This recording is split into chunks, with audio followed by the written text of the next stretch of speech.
সাধারণ খেটে খাওয়া মানুষের কথা, শ্রমজীবী মানুষের কথা, কৃষকের কথা, শ্রমিকের কথা টিভির পর্দায় দেখায় না।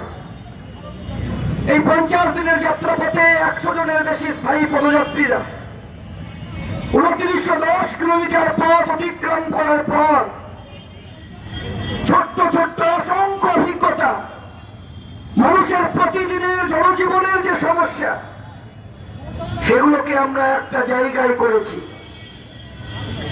তাই আগামী 7ই জানুয়ারি এই সব অভিজ্ঞতাকে নিয়ে আমরা যুবশক্তি পত্রিকার পক্ষ থেকে একটি বই আপনাদের সামনে নিয়ে আসছি, যে বইয়ের আমরা নাম দিয়েছি ইনসাফ ডায়েরি। এই বইটি 7ই জানুয়ারি ব্রিগেডের মাঠে পাবেন। বইটির 100 টাকা দাম, কিন্তু ব্রিগেডের মাঠে এই বইটি আমরা 50 টাকায় দেব। কারণ এই বই না দেখলে বিচিত্র পশ্চিম বাংলাকে আপনারা দেখতে পাবেন না।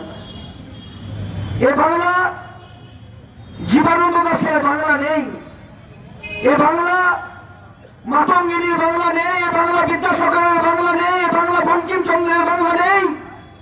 এই বাংলা আজকে ডাকিনী, যোগিনী, চোর, লুটেরা, ধাপ্পাবাজের বাংলায় পরিণত হয়েছে।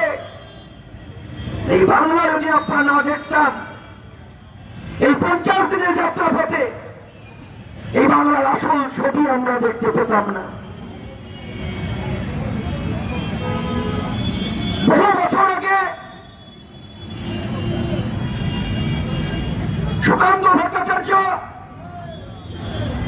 প্রধান কবিতা লিখে গিয়েছিলেন।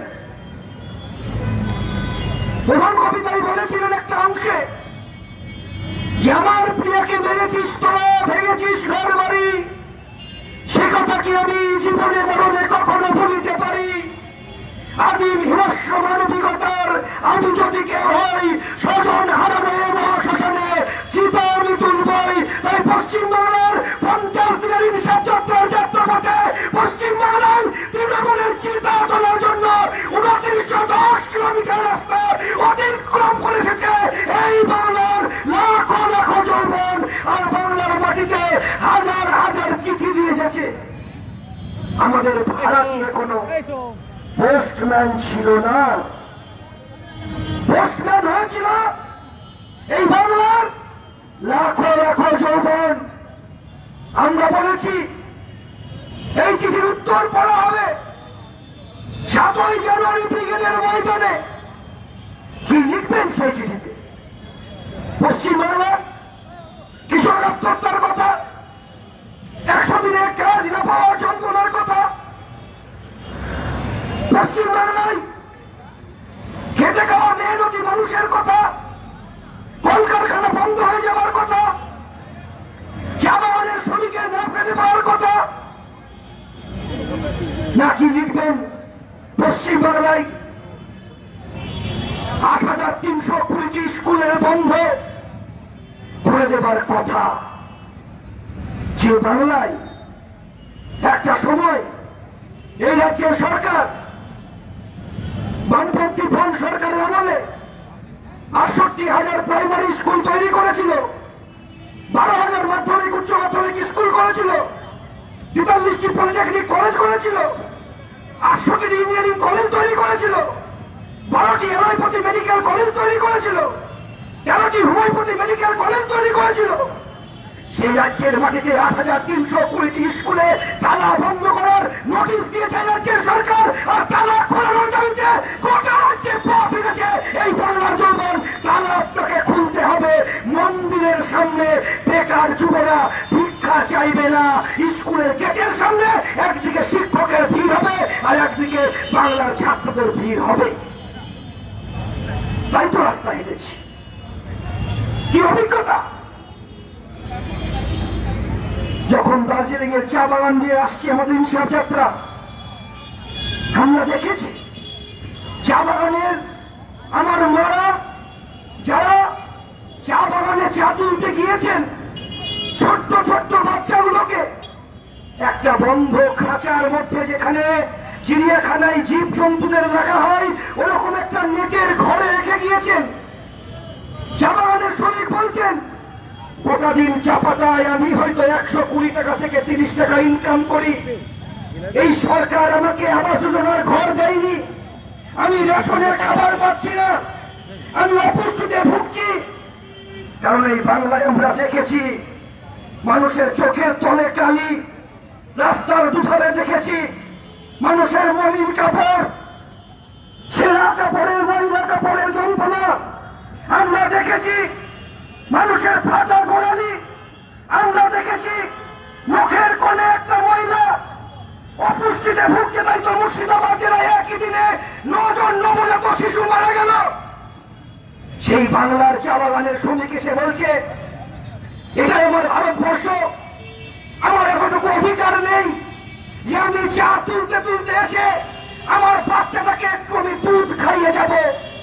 অথচ একই ভারতবর্ষের বুকে মুকেশ আম্বানির স্ত্রী রীতা আম্বানি সকালবেলা 1 কাপ চা খাচ্ছে, যে চাটার দাম 3 লক্ষ টাকা। আর আমার যে শ্রমিক চাটা উৎপন্ন করছে, সেই শ্রমিকের মেয়ে ছেলেটা বাচ্চাটা একটু বুকের দুধ খেতে পারছে না। তাই তো হিসাব যাত্রায় পথ হেঁটেছে এই বাংলার যৌবন। হিসাব নেবেন না? হিসাব নিতে হবে। হিসাব নেবার সময় এসেছে। রাত্রি 9টা বাজছে, 9:30 বাজছে, জঙ্গলের মধ্যে চায়ের বাগান। হিসাব যাত্রা যখন আসছে, একজন 18 বছরের যুবতী গোটা মুখে সাদা ওড়না জড়িয়ে আমাদের হাত ধরে বলছে, আমরা ইনসাফ চাই। আমরা বলছি, মুখে আপনার ওড়না জড়ানো কেন?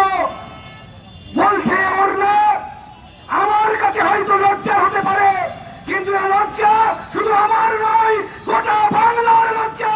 আজ আমার মুখে ওড়না জড়ানো আছে এই কারণেই, কারণ এই রাজ্যের সরকারের পোষা বান্দররা, তৃণমূলের নেতারা আমাকে 1 সপ্তাহে 2 বার পরিকল্পিতভাবে গণধর্ষণ করার পরেও, বিজেপির এমএলএ থাকা সত্ত্বেও দোষীরা শাস্তি পায়নি। তাই ইনসাফের দাবিতে আপনাদের লড়াইয়ে আমি পা মিলিয়েছি। এসেছে শুধু চা বাগান আসেননি, বন্ধ কলকারখানার শ্রমিকরা এসেছেন। তিস্তা তোরসে নদীর তীরে বালির বেডে যে শ্রমিকরা কাজ পাচ্ছে না, তারা এসে আমাদের হাত ধরে বলেছেন, রাত্রের অন্ধকারে ভাইপোর পোষা বাঁদররা বালি তুলে বিক্রি করে দিচ্ছে। হাজার হাজার জমি, হাজার হাজার বিভিন্ন জিসিপি কে নামিয়ে বালির বালিকে পাথরকে নদী থেকে তুলে নিয়ে চলে যাচ্ছে। অথচ বাংলার মাটিতে আমার শ্রমিকরা কাজ পাচ্ছে না। 22,000 চটখানা শ্রমিক কাজ করে উত্তর 24 পরগনা জেলায়। সেই চটখানে মাত্র 5,000 শ্রমিক, বাকি শ্রমিকরা কাজ পাচ্ছে না। কাজ পাচ্ছে না কলিয়ারিতে, কাজ পাচ্ছে না পাথর খাদানে, কাজ পাচ্ছে না বালির বেদে। এই তো আমার বাংলা। প্রতিদিন পশ্চিম বাংলায় বেকার বাড়ছে, আর কফিন বন্দী হয়ে পরিযায়ী শ্রমিকের লাশ ফিরে আসছে। পশ্চিম বাংলায় প্রতিদিন পরিযায়ী শ্রমিকের সংখ্যা বৃদ্ধি পাচ্ছে। ইনসাফ যাত্রা যত এগিয়ে আসছে, যখন মালদা জেলা ঢুকলো, মালদা জেলায় দেখছি বিড়ি শ্রমিকরা বলছে তাদের যন্ত্রণার কথা। বলছে গোটা দিন বিড়ি বাঁধার পরে 70 টাকা, 80 টাকা, 100 টাকা ইনকাম।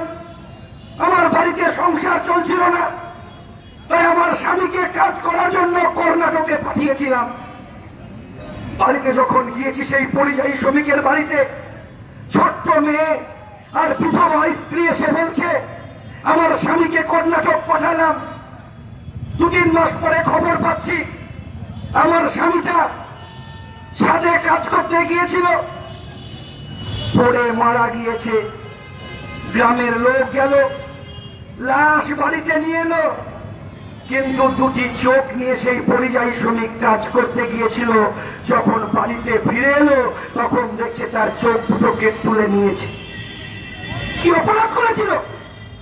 পশ্চিমবাংলায় কাজ নেই, পশ্চিমবাংলায় জন্মগ্রহণ করেছিল, এটা অপরাধ। কেন কলকারখানা তৈরি হবে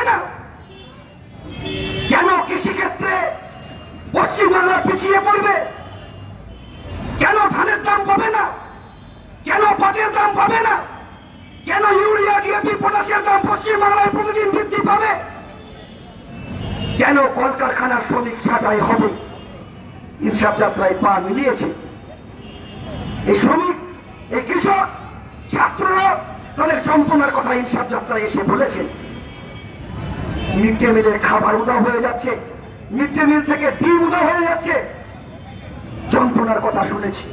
শুধু তাই নয়, মিড ডে মিলের কর্মী থেকে শুরু করে আশা কর্মী মিছিলে পা মিলিয়েছেন, সিভিক ভলেন্টিয়ার থেকে শুরু করে পার্শ্ব শিক্ষক মিছিলে পা মিলিয়েছেন, সরকারি কর্মচারী, শ্রমিক, কৃষক মিছিলে পা মিলিয়েছেন। কারণ যন্ত্রণা সবারই এক। কাজের দাবিতে যেমন ডিওয়াইএফআই লড়াই করে, ঠিক সেই রকমই আমরা তাই বলেছিলাম যে কঠিন সন্ধিক্ষণের মুখে আমরা দাঁড়িয়ে আছি। এই সন্ধিক্ষণের মুখে দাঁড়িয়ে আমরা তাই ছাত্র, যুব, মহিলা, কৃষক, শ্রমিক সবার কাছে আহ্বান জানিয়েছি, আমাদের প্রাক্তনীদের কাছে আহ্বান জানিয়েছি, আমাদের গণ আন্দোলন নেতৃত্বের কাছে আহ্বান জানিয়েছি যে আসুন আমাদেরকে সাহায্য করুন। ডিওয়াইএফআই হয়তো ইনসাফ যাত্রার কল দিয়েছে, হয়তো ব্রিগেড সমাবেশের কল দিয়েছে, কিন্তু এই বিরাট লড়াই আমরা একা লড়তে পারবো না। যে সন্ধিক্ষণে দাঁড়িয়ে আছি, যে লড়াইয়ের মুখোমুখি আমরা দাঁড়িয়ে আছি, যে রাস্তার মোড়ে দাঁড়িয়ে আছি, যে জংশন পয়েন্টে দাঁড়িয়ে আছি, সবার সাহায্য নিয়েই আমাদেরকে লড়াইয়ের সামনে দাঁড়িয়ে এগোতে হবে। তাই সবারই সাহায্য নিয়েই ইনসাফ যাত্রা গিয়েছে। আমরা আশা করব, সবার কাছে আহ্বান জানিয়েছি, আসুন 7ই জানুয়ারি ব্রিগেডের ময়দানে একসাথে দেখা হোক, দেখা হবে। ইনসাফ যাত্রা যখন এগিয়ে এসেছে, যখন জলঙ্গি নদীর ধার দিয়ে আসছি, একজন বিধবা মহিলা এসে বলছেন আসুন আমার বাড়ি থেকে আসবে। বাড়িতে যখন যাচ্ছি দেখছি নদী, জলঙ্গি নদীর ধারে বাড়ির ছাগল গরুর ঘর, আর শহরে তো কুকুরের ঘর অনেক ভালোই হয়। সেই ঘরে কয়েকটা টিন নিয়ে একটা ছোট্ট ঘর, সেই ঘরে দেখছি টিনের ছোট ছিদ্র, সেই টিনের ছিদ্র দিয়ে আলো আসছে, বৃষ্টি আসবে, ঝড় আসবে, শিশির আসবে।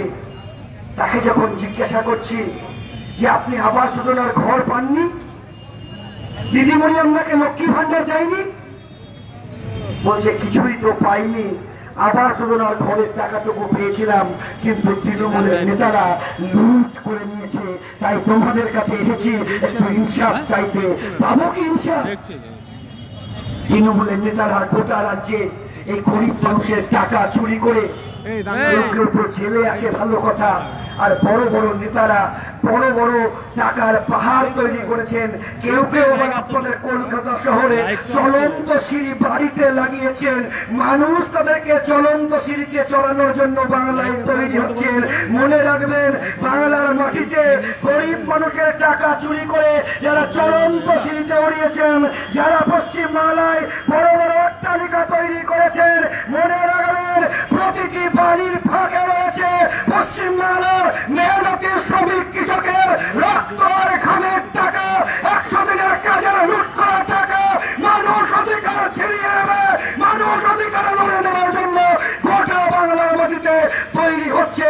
তাই তো ইনসাফ যাত্রায় ভয় ভাঙিয়ে হাজার হাজার মানুষ, লাখো লাখো মানুষ ইনসাফ যাত্রায় পা মিলিয়েছিলেন। কয়েকজন বাজারি মিডিয়া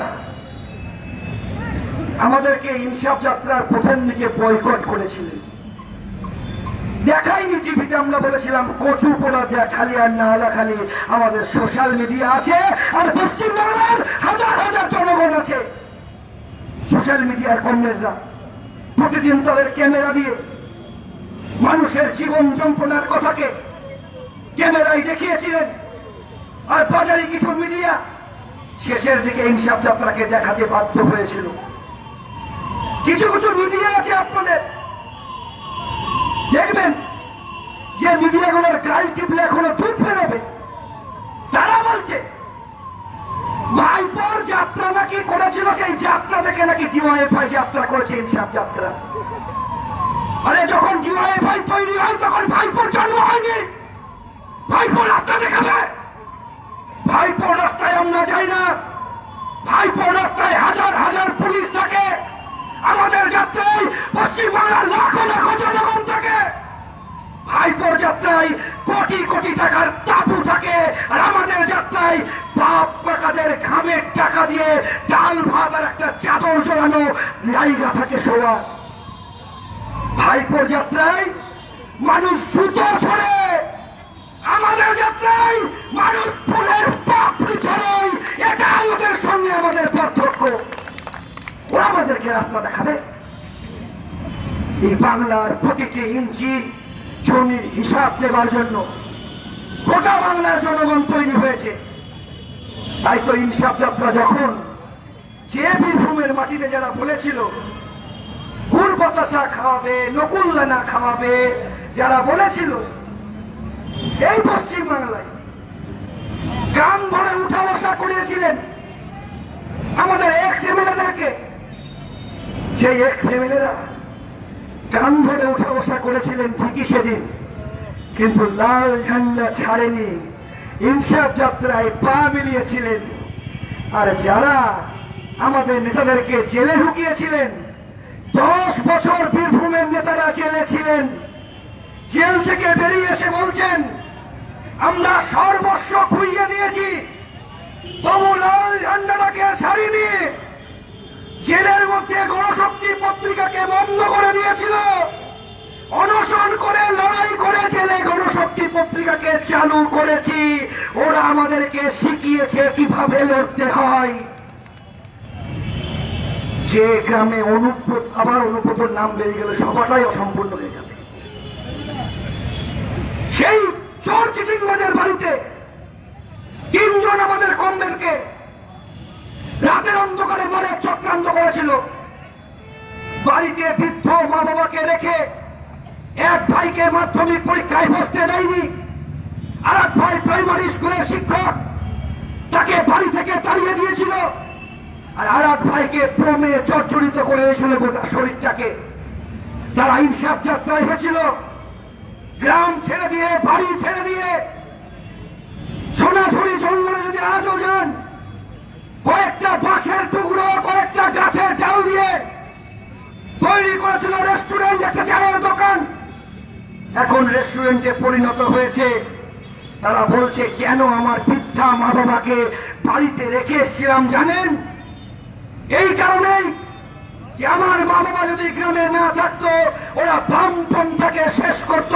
ওই গ্রামে আজকে গ্রাম পঞ্চায়েত নির্বাচনে বামপন্থীরা মাথা তুলে দাঁড়িয়েছে। এটাই আমাদের কাছে শিক্ষা, আমরা প্রতিদিন শিখছি। আর যারা আমাদের নেতাদেরকে জেলে ভরেছিল তারা আজকে বাইরে আছে, আর যারা জেলে ভরেছিল তারা আজকে কম্বল মুড়ি দিয়ে জেলে রাত্রি কাটাচ্ছে। ওদের সঙ্গে পার্থক্য আমাদের এটাই। রাত্রি 10টা বাজছে, 9টা বাজছে, নেতাই ঝাড়গ্রামের লালগড় মিছিল আসছে, ফাঁকা শূন্য মাঠ। আমাদের কমরেডরা ভাবছে কখন কি ঘটনা ঘটবে। নেতা এলাকার মানুষ, সাধারণ হাজার হাজার জনগণ মশাল নিয়ে রাত্রের অন্ধকারে মাঠ পার করে দিল। ইনসাফ যাত্রাকে শিখিয়েছে আমাদেরকে লড়াই কাকে করতে হয়। মশাল চলেছে পশ্চিম বাংলার প্রতিটি বুথে। যে মশাল আমাদেরকে ধরিয়ে নিয়ে গেছিল আমাদের প্রাক্তনীরা, যে কাঁধে আমরা মহিদুলের লাশ বয়েছি, সুদীপ্তর লাশ বয়েছি, আনিসের লাশ বয়েছি, সেই কাঁধ জানে কি করে চওড়া করে ধরে এই রাজ্যের মাটিতে ঘাতকদেরকে সরিয়ে রাখতে হয়। তাই বাংলার মাটিতে প্রতিদিন আমরা লড়াই করছি, লড়াইয়ের মাটি দাঁড়িয়ে প্রতিদিন ইঞ্চি ইঞ্চি জমি তৈরি করছি। তাই গোটা বাংলা জনগণের কাছে আহ্বান জানাবো, আসুন সকলে মিলে ঐক্যবদ্ধ হবে এই বাংলায় নতুন ইতিহাস রচনার লড়াইকে পশ্চিম বাংলায় পরিস্ফুটিত করার জন্য সবাইকে আমাদের একসাথে লড়তে হবে। আর এই লড়াইয়ের ময়দানে ঐক্যবদ্ধ লড়াই আর এই লড়াই আগামী দিনের দিশা দেখাবে আমাদেরকে, যে বাংলায় প্রতিদিন আমাদেরকে লড়তে শিখিয়েছে। আসুন এই লড়াইকে আগামী দিনের রাস্তাকে প্রশস্ত করার জন্য 7 জানুয়ারি আমাদেরকে দেখা হোক ব্রিগেডের ময়দানে, এক নতুন ইতিহাস লেখা হোক। যে ব্রিগেডের ময়দান থেকে এই ব্রিগেড সমাবেশ হোক আমাদের কাছে নতুন দিশা দেখানোর একটা সমাবেশ। এই ব্রিগেড সমাবেশ হোক আমাদের কাছে ভালোবাসার ব্রিগেড সমাবেশ।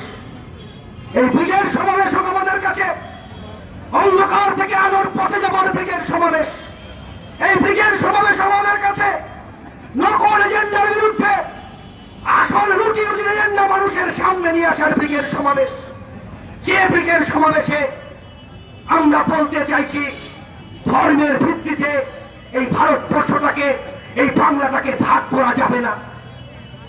কেন দেশের প্রধানমন্ত্রী রাম মন্দির তৈরি করার জন্য হাজার হাজার কোটি টাকা খরচ করতে পারে, আর রাজ্যের মুখ্যমন্ত্রী মেলা খেলার জন্য কোটি কোটি টাকা খরচ করতে পারে, কিন্তু আপনার এলাকায় সাধারণ মানুষের জন্য হসপিটাল তৈরি হয় না, নতুন স্কুল তৈরি হয় না, কলেজ তৈরি হয় না, 8,300 করে স্কুল বন্ধ হয়, আর 21,000 নতুন মদের লাইসেন্স দেওয়া হয়।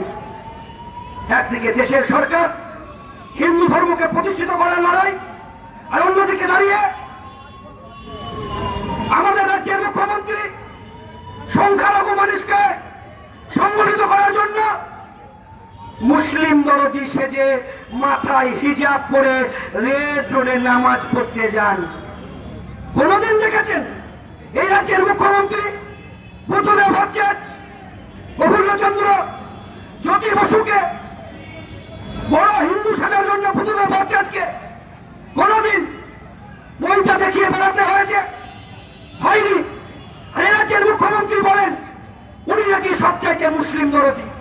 ওনাকে জিজ্ঞাসা করবেন না আপনি যে বলছেন ভাতা দেন, মরচেমদের ভাতা কোথা থেকে দেওয়া হয়? রাজ্য সরকারের টাকা থেকে দেওয়া হয় না, মরচেমদের ভাতা দেওয়া হয় ওয়াকফ বোর্ডের সম্পত্তি থেকে। উনি যে মুসলিম দরদির কথা বলছেন, তাহলে আনিসকে কে খুন করলো? এই রাজ্যের পুলিশ। মইদুলকে কে খুন করলো? এই রাজ্যের পুলিশ। কৈফিয়ত দেবেন না? কেন খুন হলো? কেন আনিস খানের খুনিরা এখনো শাস্তি পেল না? কেন সালেম খানকে আজকে এখনো ইনসাফের মিছিলে হাঁটতে হচ্ছে? প্রশ্ন করতে হবে। এই দেশের মাটিতে মনে রাখবেন, বিজেপি আর তৃণমূল একটাই দল, পুতুল নাচের মতন গোটা রাজ্যের মাটিতে ওদেরকে নাচিয়ে যাচ্ছে আরএসএস। নাগপুর থেকে এক হাতে মোদি, এক হাতে মমতা নাচাচ্ছে। ওরা যেমন নাচাচ্ছে তেমনি দূর সরকার নাচছে। বলতে পারবেন কে দেশের প্রধানমন্ত্রী? 2002 সালে গুজরাটের মুখ্যমন্ত্রী কে ছিলেন? এই ভারতবর্ষের প্রধানমন্ত্রী নরেন্দ্র মোদী। 2002 সালে গুজরাটের মাটিতে জানলা লাগিয়েছিলেন। 1961 জন মানুষকে খুন হতে হয়েছিল। আমার মুসলিম মায়ের পেট ছিঁড়ে বাচ্চাকে বের করে এই নরেন্দ্র মোদী ত্রিশূলের উপর নাচিয়েছিলেন। বলে যাবেন কে দেশের প্রধানমন্ত্রী? যারা গোটা দেশটাকে ভাগ করতে চাইছে, যারা গোটা রাজ্যটাকে ভাগ করতে চাইছে, যারা গোটা দেশটাকে ধর্মের ভিত্তিতে ভাগ করতে চাইছে। আমরা বলছি কোন ধর্মের ভিত্তিতে ভাগ হবে না। ভাতের লড়াইকে মানুষের সামনে নিয়ে আসতে হবে, রুটি রুটির লড়াইকে মানুষের সামনে নিয়ে আসতে হবে। তাই লড়াই, আসুন একসাথে লড়ি। ধর্ম বর্ণ নির্বিশেষে ভারতবর্ষের মাটিতে এই সংবিধানকে রক্ষা করতে হবে, রাজ্যকে রক্ষা করতে হবে, দেশকে রক্ষা করতে হবে। আর এই লড়াইয়ের মাটিকে আরো প্রশস্ত করার জন্য আসুন দেখা হোক লড়াইয়ের ময়দানে 7ই জানুয়ারি। সকলকে অভিনন্দন সালাম জানিয়ে আমি আমার কথা শেষ করছি। ইনকিলাব জিন্দাবাদ, ডিওয়াইএফআই জিন্দাবাদ। শেষ করে শুরু করো। ध्रुवज्योति साहब को संग्रामी अभिनंदन, लाल सलाम, डीवाईएफआई कलकत्ता जिला कमेटी की ओर से। यहाँ पर